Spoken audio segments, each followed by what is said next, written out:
Doesn't mean that all real estate agents are lying to veterans, but there are some out there that are giving veterans bum scoop, and that's exactly what I am trying to change. Good to go? What's up, guys? Jimmy V here, mortgage loan originator specializing in VA loans, and today I'm discussing the lies that real estate agents tell veterans and active duty military when it comes to utilizing their VA home loan benefits. So my goal is that by the end of this video, you're going to A, know how your VA home loan benefit works, and B, if an agent tells you this, right, you're gonna be able to set them straight. They're gonna say, how did you know this? And you're gonna tell them, Jimmy V, the mortgage loan originator, Marine Corps veteran, right, gave me intel and insight about how to use this glorious benefit to be able to build and create wealth, right? So to be fair to real estate agents, not all agents are telling veterans this, but there are some out there, we'll call them bad apples, good to go, that are telling veterans things about VA home loan benefits that are not true. Can you blame them?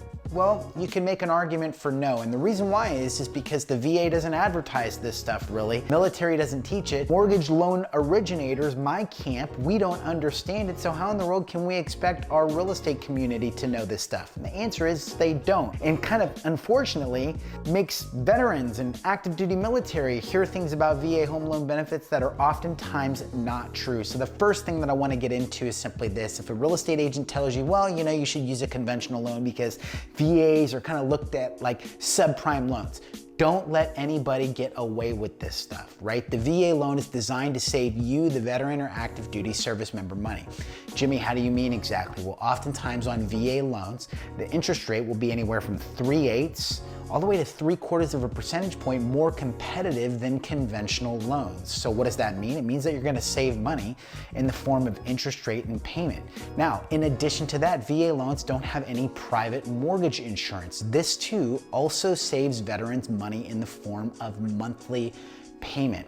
So if you are a service-connected veteran, the VA funding fee is waived. This is additional savings for you. So when real estate agents or anybody else for that matter say that VA loans are for subprime borrowers, that would be like saying somebody that shops at Costco is poor. It's like, no, people that shop at Costco save money when they shop there. And that's the whole purpose of using a VA loan. It doesn't mean that you're a subprime borrower. The other thing that I've heard the real estate community say over the years is, well, you know, Jimmy, if the seller looks or gets a VA loan from your client, right, they're not going to accept an offer because, you know, the veteran's not putting any money down and, you know, they might be less qualified compared to that conventional loan. Allow me to ask you a question. Does the seller's proceeds at closing change if it's a VA loan, FHA loan, or a conventional loan? The answer is no.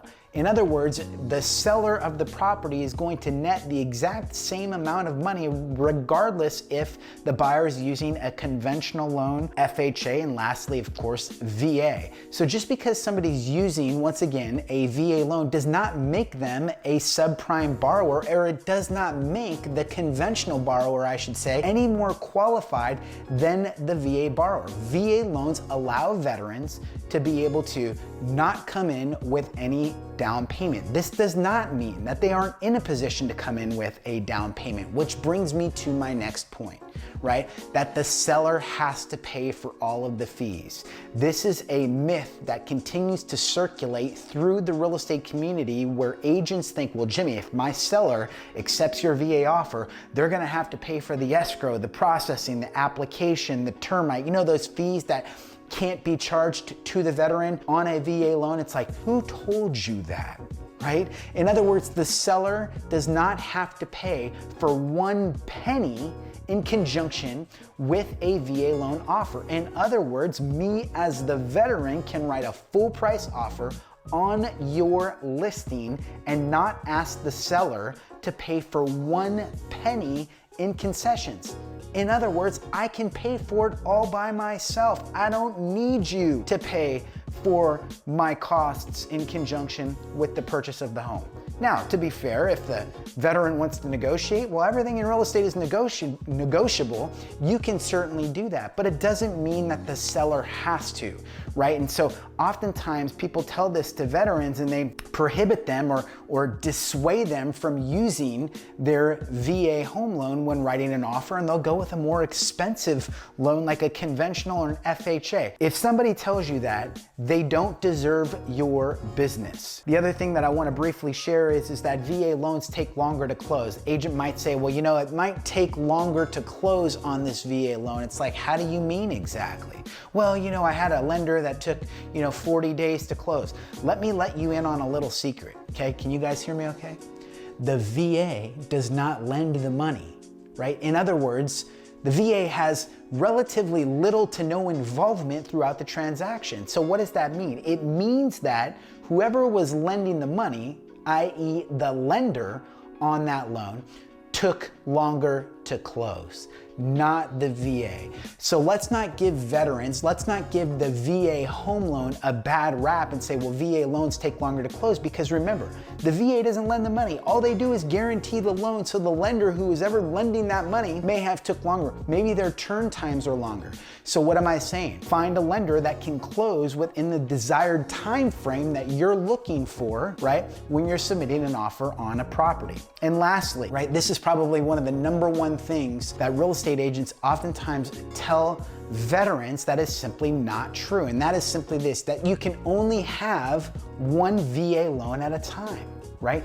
This is one of the most explosive, how would you say, kind of facts about a VA loan that can really propel a veteran to the next level as far as building and creating wealth is concerned, and that's having more than one VA loan at a time. So a veteran can put a renter in their existing home and go out and potentially purchase a new home, more desirable location, bigger square footage, house with the pool, whatever the case may be, and use a second VA loan. If real estate agents knew this, they would be selling more homes to veterans, because they could essentially make one phone call and say, hey, you don't need to come in with the 25% down to purchase another home. It's like, no, you can buy a new primary residence with a VA loan, right?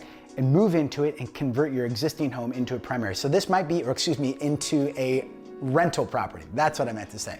So these are just some things that I've often heard in the real estate community when it comes to VA home loans. Doesn't mean that all real estate agents are lying to veterans, but there are some out there that are giving veterans bum scoop, and that's exactly what I am trying to change. Good to go? My name is Jimmy Vercellino. If you have more questions about this stuff, drop a comment down below with your questions, and I personally will make sure that they get answered for you. And oh, by the way, I wrote an ebook on VA loans, The Essential Guide to VA Loans, answering the top 11 questions when it comes to VA financing. So if you want to get a copy of that book, super simple. All you have to do is visit my website, VALoans4Vets.com. I'll make a link down below so that way you can click on it and get a copy for free. We'll talk to you soon.